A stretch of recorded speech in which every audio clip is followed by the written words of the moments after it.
Good evening, everyone, and welcome to Hope After the Landslide. Jackie Van Workham here, founder of Grieving Moms Finding Hope, in a camper trailer right now. And we are just a minute late. It's not too bad because I was actually trying to do my broadcast from my hammock, and I tried so hard. But while I was trying to connect with my beautiful guest here, it just wasn't working. So anyway, I'm inside. It's not as pretty in here, but it's all about the message. So I just want to say thank you to my guest, Lisa. Lisa has been on here before, but I just know that she is on this continuing journey, and that, Father, you have been doing such a work in her, and I'm so excited for her to share. And I just want to preface this with, as we did this morning on our morning group call, that everybody's in a different place. One of the ladies so beautifully put that, saying, just be where you are. If you hear other people are at a different place, maybe they're much further ahead. This is not a race. This is your journey. This is your time to grieve. And so therefore, you are at a place right now, Lisa, to where you're saying, what do I do with this? So without further ado, my beautiful friend that was connected through friend of a friend, and now I just love her for her friendship and her leadership. Lisa. Hi, everybody. Well, I don't know where you want me to start, but I was just sharing with Jackie. Oh, go ahead. Yeah. Well, I was just going to say, if you want to just give us a little recap of, your journey and just like a brief story about what happened with Michael, and so that, because some of the ladies weren't here to watch that last time. Yeah, it's been a year since. Well, I've learned through one of the precious grieving moms now to say we are 1 year and 1 month closer to seeing our son. His going to heaven date was June 3rd, 2017. And his birthday was soon after that, June 21st. This year he would have been 30. So anyway, so, grieving is not, like you said, it's not a race, in life isn't a race. I mean, it's not a sprint, it's a marathon. Right. Yes. It is a race, but it's not a sprint, it's a marathon. And with grieving, I'm learning that, you can't just fix it and put it all in a neat bow and just do certain steps and everything's going to be, working. And A-type personalities that we probably both are, you want to get things done. You want to get things done, and try to figure it out. Or, I'm going through right now. There's no, and as far as grief, there's no step. I mean, there's steps, but there's no order to the steps. And you could go back and forth. One thing I have to thank Jackie for with this study is that I'm constantly learning something new. It's kind of giving me permission, in my grieving journey when I think I don't know. I can't even put words to it. I think I'm doing something wrong, but it's just me. It's not that we are. It's just the way I am. I'm hard on myself. But I'm understanding now. Very good personality. I'm understanding now that I have to give myself a lot of grace. And yesterday I experienced something that kind of reminded me of that. And you think you could go back to normal life and do what you could do before. And my body was saying no, and my heart and my spirit was saying no. And I went for a hike with my son, and it was probably normally it would have been a difficult hike, but not a problem. And I really struggled, and I realized I was holding a lot in. And believe it or not, I sat in the shade behind a bush, and I just started crying. And just that release alone helped me to get to, understanding, it's okay. It's okay that this is hard. And this grief journey is really hard, and it's going to be for a while, and I have to give myself grace in it. So right now, that's an amazing thing. It's all about grace and space, and the fact that you saying that, you have to allow yourself to cry, because we did talk about that this morning. And before you say anything else, I want to just acknowledge all of our friends that are on here. I want to say hi to Mary and Michelle and Sherry and Juanita and Margie. And let's see, Kathy Taylor's on here too. Thank you all for viewing with us. And again, if you guys are watching live right now, and if you want to put it in later when we've gone off the air here, if you want to say that, you can also put in where you guys are viewing from. We'd love to see where you're all looking are viewing from. Like we've had ladies in Canada and Texas and just all over, California. Right now I'm in Bend, Oregon. So welcome and thank you for being here because this is one of the, as we also spoke this morning, right, Lisa, about the coping mechanisms that we use and being here and being in the groups that we have gotten ourselves into have been a very healthy coping mechanism. And I want to reiterate one thing that you said this morning too, Lisa. You did a lot of good sharing this morning, and I had talked about one of the triggers because we were on the triggers and coping skills chapter, and I had talked about when the phone rings and how that when someone's talking, if they're not saying anything, if they have a look of concern on their face, I'm like, you need to just tell me if everything's okay. And that spoke to you. Share Yes. about that.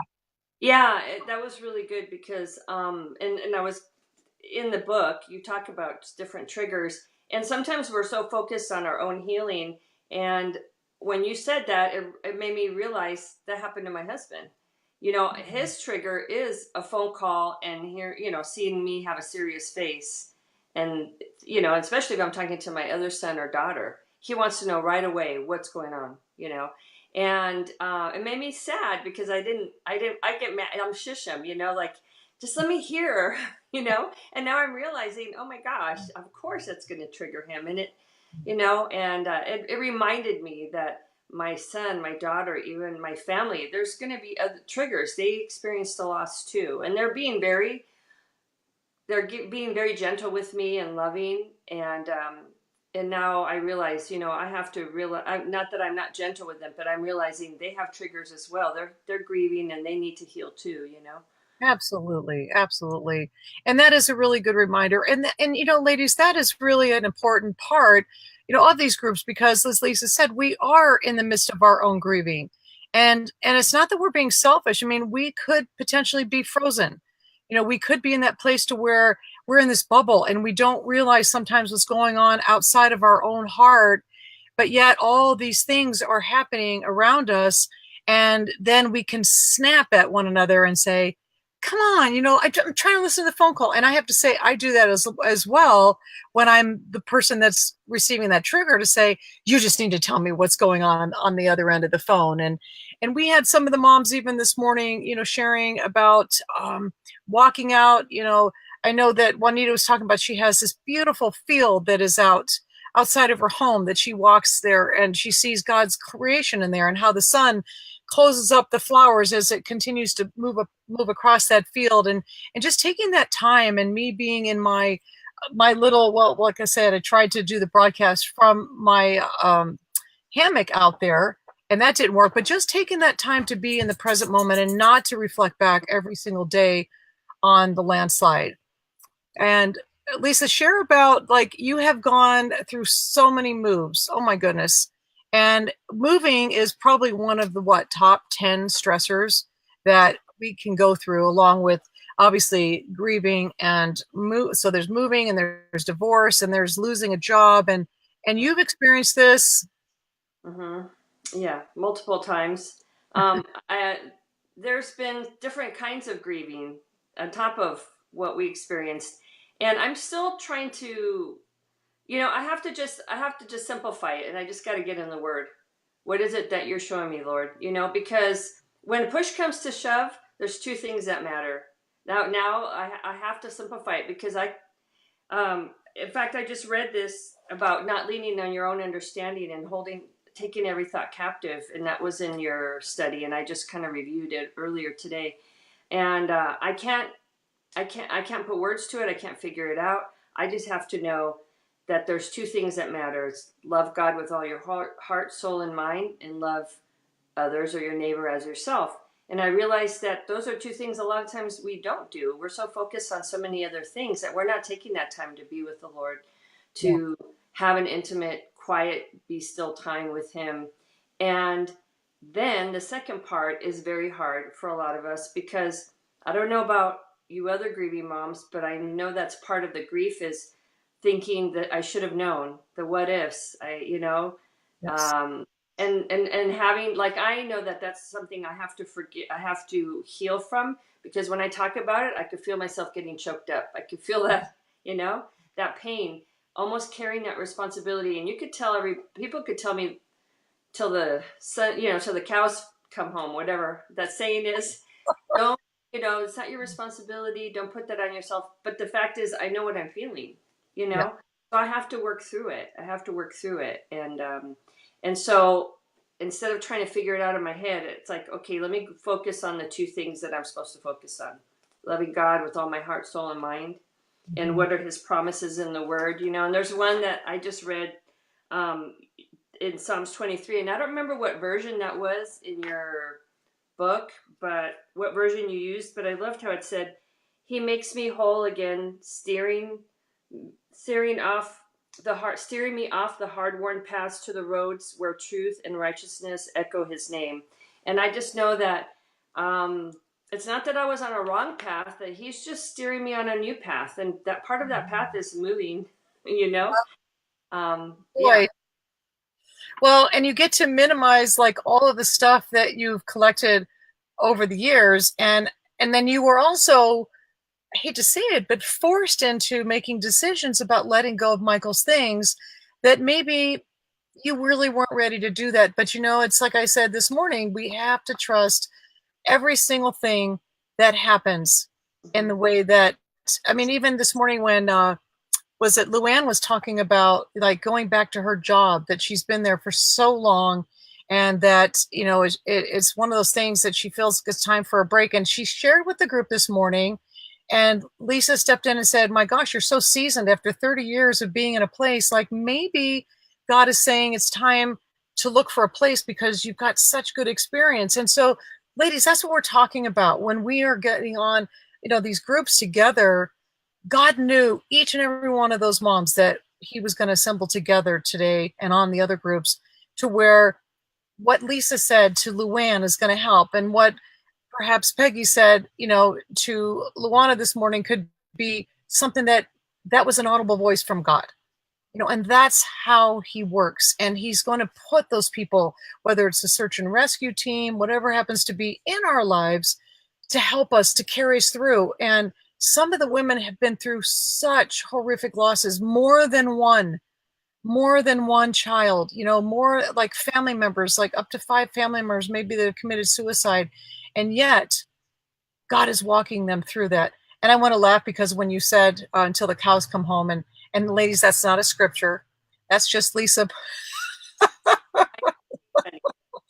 Basheri is asking about what scripture that.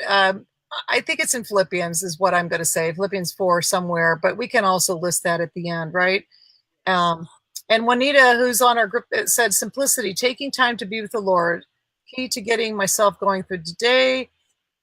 My friend Kathy, that is works for Grieving Moms Finding Hope, is here with me in Bend, and Mary's in Clear Lake, South Dakota.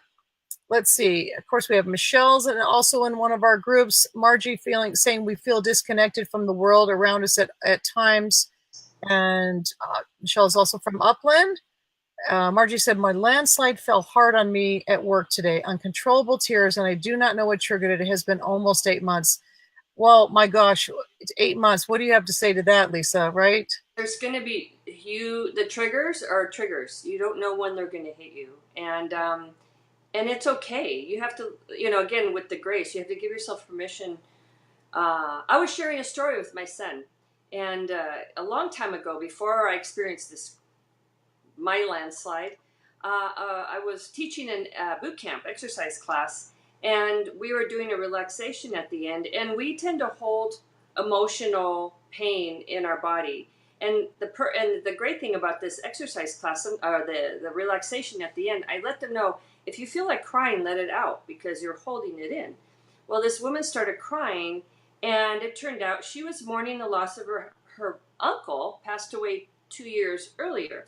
And someone else in the class, someone else that was helping lead the class, told her, you should be over it by now. And it was just your uncle. And I remember being so Wow.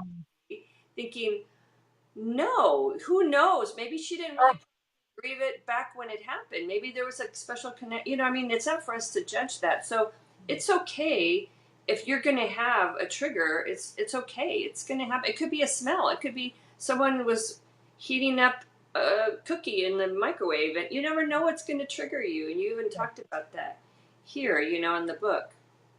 Yeah, the cookie, like, I mean, if it was like your son or daughters, like they love to make chocolate chip cookies with you, or, I hate to say it, but, my grandmother long ago used to smoke cigarettes. And sometimes when I smell cigarettes, it's like, oh, reminds me of her, which is so sad. But at the same time, it doesn't matter. Smells are very, very powerful when it comes to triggers and grieving. And we did talk about, being very transparent and saying, some of us, like in the midst of this, we never expected to have this be in our future. So what do you do with that? You can pray. There's sometimes some of you moms are angry with God. Some of you, like you said, you're in this frozen bubble praying. Like, I remember a time I couldn't even open my Bible, because, and let's just be real, sometimes we just have to do what we have to do. We just have to say, you know what, God, I'm breathing. That's going to have to be my prayer. God, I'm taking a walk right now. I'm moving away from all of the chaos and the other grieving members of my family, as much as I love them, but I have to have that self-care for myself. And in fact, again, saying, in fact, tomorrow morning's Hope at Sunrise, which you can also sign up for to get into your email. And I put it on Facebook, and I apologize because I am been away. And I also, speaking of triggers, just experienced, my daughter-in-law getting married to another man who's now a new love in her life. And now my grandsons have a new, stand-in daddy, and he's a wonderful man. He's a wonderful man. But I think that is why I have felt in a fog. And going out in that hammock for the first time, I looked up at the trees, and I just wept. I just wept in that hammock. And I thought, I don't like this. Sometimes you get so tired of grieving, but you have to keep letting it out. And it is our journey. But then I get on here, and I see Lisa, and I see that she and I can understand one another. I see all of you other moms that are out here, and I can see that you understand what we're talking about. No one else understands that. And that is my love, and that is my passion, is to get us to get through this. That's it. Like, I love you all enough. I haven't even met the majority of you, but I loved you all enough to be able to say, please, you guys, do something for yourself. It doesn't serve you to be on your own, right, Lisa? Yeah, You I know, want to address that. You that. said in your book, one thing I took away that was huge is insulate versus isolate. So sometimes, like you just said, it's okay to go and be away sometimes for self care, but there's a difference between insulating for healing purposes and isolating. So someone said about the bubble. You know what I mean? And I guess I don't know how you could tell the difference. I guess when you're isolating, you're pushing people away.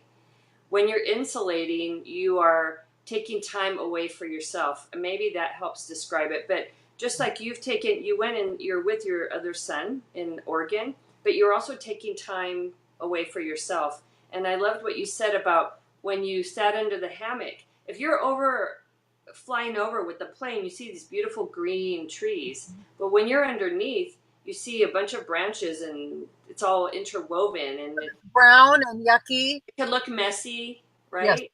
And yes. that's life. It is life. It is life. And yeah, when you fly into Oregon, at this time I did drive, but you see the tops of all the beautiful evergreens. But from underneath that, I was looking up, and I could see all of those somewhat dead branches and the intertangling of all of those needles and everything. But then yet, I could see the beauty. I could hear the wind just blowing through the needles, as if an angel were playing like a flute through there. And it was just whispering through there. It was amazing. And I thought to myself, why haven't I done this? Why haven't I done this? And in fact, if I could get a special on hammocks for every grieving mom, I think I would like to give you all one. Don't hold me to that. But at some point, I would love to just be able to gift everyone, because if you haven't laid in a hammock suspended between beautiful trees, it is like, and I said, I told the ladies this morning, I was like rocking like a baby. The gravity's making me rock and just taking care of myself. And that's truly, truly what I needed. So this morning you were sharing with the ladies too about, all those trigger events. And it was really beautiful to have you read some of that. We talked about, we talked about moving, and we talked about some of, like, some, for some of us, it's been objects, that maybe your son or daughter used to take their life. And I'm so sorry for that. I have one other mom that lost, her little girl to a drowning. And, it could be every time she goes near a swimming pool. I mean, there's all of these things. So, Lisa, what is something that you could say, and I hope I don't put you on the spot, to say, what would you say to these moms in those moments of triggers? Like, what do you do to be able to get through them? Oh, I'll get emotional. You know, I don't know. I mean, I could say what I did yesterday, and again, it's just drawing near to the Lord. And as I was walking with my son, and I could feel that I had pain, and it was pain coming from other sources. Maybe my family members being triggered, and where sometimes I call it prickly. We get prickly, Yes. and I'm needing comfort, and I'm needing love, and everybody kind of goes to their corners because they need the insulation, not the isolation, but they need a moment of insulation. And Mhm. so, because in relationships struggle. Marriage, it's a struggle with this grieving time. And so yesterday, I just asked my son. I go, "Can you please pray for me right now?" I Hmm. just asked for prayer. And there are times where I don't want to go and see somebody. There was in the beginning, I didn't want to go to church. Like you said, you didn't want to open a Bible because I didn't want to see people, because I didn't want people to say, "Oh, I'm so sorry." And I don't, it's like this, it's a hard feeling. But I can't even say I put a brave face on. You just go and do. And I know that I'm going to feel some healing. I'm going to feel some love, a hug, or something. You know what I mean? Yes. The same thing with going for a walk. There's times I don't feel like it, but I know that it's going to be good for me in the fresh air. And I think back on how I feel after I'm done, and I'm always glad that I did. So if I can encourage any moms, especially if you're recent in your loss, that it's okay to insulate and to pull away a little bit, but it's also, don't isolate, because we need hugs. We Yeah. need love. We need to say yes. If someone wants to bring a meal, if someone wants to do something for us, say yes, even if you don't feel like saying yes. Just receive it, because you're going to find that it's going to be very healing. It's like salve. It's like putting salve on a wound. Ooh, So that's good. That's really good. And this morning you shared too about, in getting a hug, you're going to get the release of oxytocin, which is, a beautiful hormone that comforts us, and it makes us just feel, I don't know, like that happy. It's a happy hormone. And dopamine and endorphins and enkephalins, that when you get out and you get some movement. And I know that for me, when I have not, like, I was in the car driving up here for a couple days, I was getting prickly. My friend could vouch for that. I was getting prickly because I needed to get out of the car. In fact, my legs even felt like all puffy, and I'm like, ew, I feel like super old and grumpy. And then the minute that we went on a mountain bike yesterday, I felt like I had this injection of vitamin B.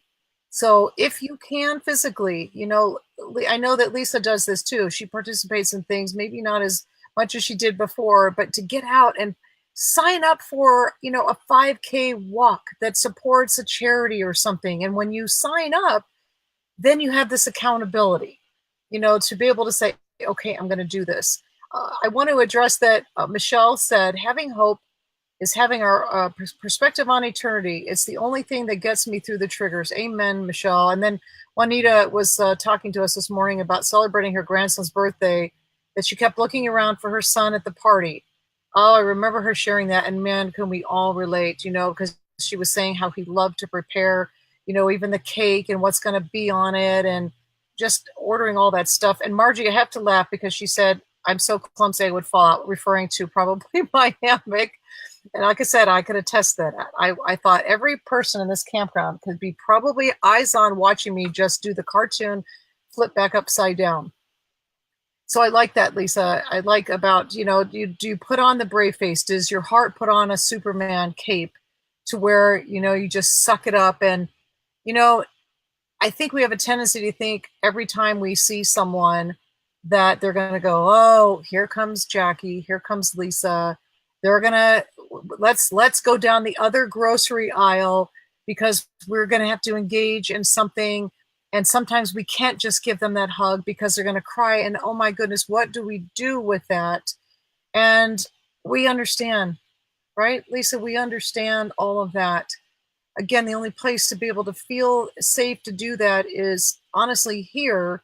And I always see the moms on the groups and I think, gosh, I wish I could hug them. But from a virtual standpoint, it's the next best thing to doing that. And speaking of, Lisa, can you share with us what good news that you gave me today? Because we got that phone call from the church.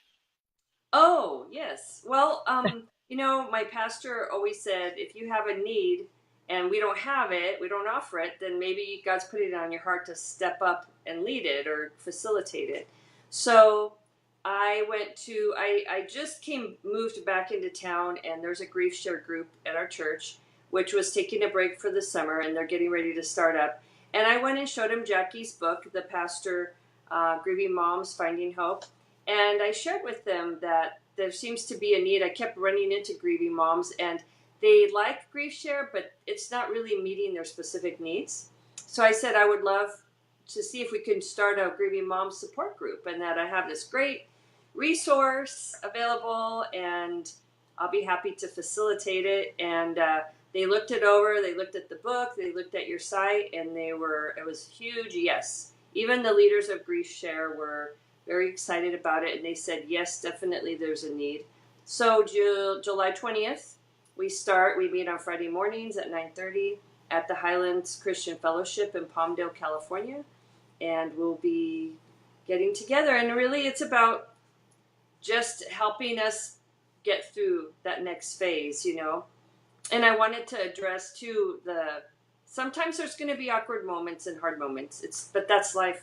Uh, and if you need something your book says to identify your search and rescue team. Mhm. So you need that one good friend, sibling, whoever that can drag you out of bed if you're isolating too much. Yes. So Yeah. If say, hey, if you haven't heard from me in a while, I'm giving you permission to call me, even though that's a trigger, but to call me or to text me, hey, just checking in on you. And so praising God for this connection, that the church wants to embrace this, and just thinking about like the moms. I mean, we're not, of course, hoping that there's going to be a lot of moms in need up there, but it is everywhere. And if you're up in that Palmdale area, that is an opportunity. But also, again, ladies, you don't have to be in Palmdale. You don't have to be in any one location. You can be right here in front of your computer, and there's a link to click on if you want to find a group to get involved in. And if you're familiar with the Brady Bunch, if you're old enough, you'll know that when you do the Zoom call with us on the group, everybody's just faces in a little window, kind of similar to how mine and Lisa is right now, to where everybody can have their turn to interject and to talk and share how they feel. So you can, it's very easy to get started and involved in that. And if you feel it on your heart that, you want to share, just like Lisa has, and like some of the other moms have wanted to share their story, and on this Facebook, Hope After the Landslide, I would be honored to be able to have you do that. It's only 30 minutes. In fact, I think Lisa said, is it from 6 to 7? And I go, nope, it's from 6 to 6:30 Pacific Standard Time. And look, did you even realize that a half an hour has even gone by? So if that's on your heart, you can do that. Or if you just want to facilitate a group, Lisa's got it on her heart to do that. She's, when people say, well, I'm not a true born leader. And it's like, what is a leader? You can lead one person. You just are going through this book and you're reading the pages and saying, well, I'm not ready. Well, I'm only 2.5 years into this, and I actually been reading through it, and my moms allow me to cry on my group time, when I've gone through things. And I'm so honored and to be able to have that, to where they don't have to say, oh, Jackie's the leader, she's not allowed to cry, because it's a whole different world. It's a whole different world. But everything remains confidential. When we're on these, like if you're in a group, everything that is said, everybody has to be in agreement that it remains confidential. And when we're together in a group, but they're more than welcome to share with each other's contact internally and continue to connect that way. So anyway, Lisa, is there any closing comments that you want to make? Just I just want to encourage the moms out there. I mentioned I forgot to mention about the baby therapy.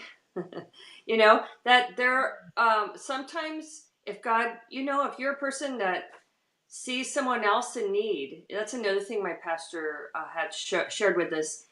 If you need some encouragement, if you need some friendship or whatever it is, if you need a hug, you go out and you give it, because when you give it, you get it back. Hmm. So I thought I can't do much right now, I'm really in transition, but I can maybe babysit someone's kids that could really use that extra, a little break.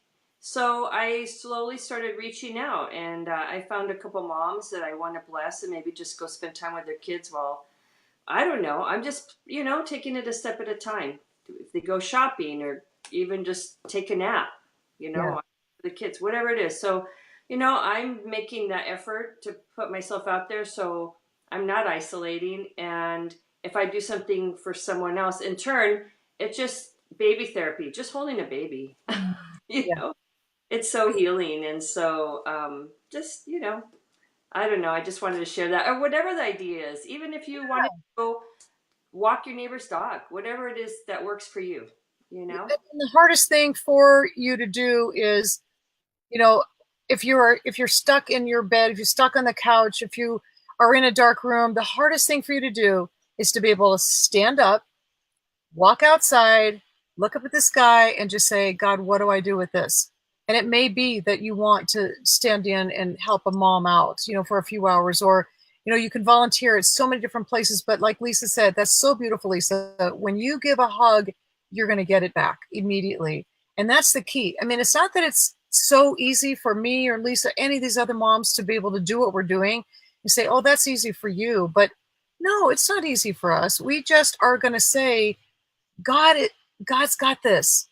And the only way that we're going to get through is if we are not just sitting stagnant and frozen. And when you can, you will. It's you have to kind of you can't be the puppet. You actually have to take those steps forward in faith. Just like Peter did when he stepped out of the boat. Mm-hmm. Keeping your eyes focused on him all the time, right? Mm-hmm. So Yes. thank you all for watching, and thank you, Lisa, again for being here for the second time around. Because as we keep going through this journey, things are going to change, and we love to hear the progress. We love to hear that you're able to share those times where it's still a little bit hard, because that's normal. It's absolutely normal, ladies. So again, at the top here, there's a link to click on to get into a group if you're wanting to do that, and sign up also if you want to get on. Hope, this is Hope After the Landslide, and to get the Hope at Sunrise devotions, you can also do that, and those are complimentary to come into your email. So until next week, I will look forward to seeing you, I'm sure, soon, and probably coming up to your church and getting to meet all those fabulous people and give you a hug. Yay. Yes, we'll do Good. that. So God bless you all, ladies, and love you from the depths of my heart, and you're going to be okay. We'll talk to you soon. God bless. Bye.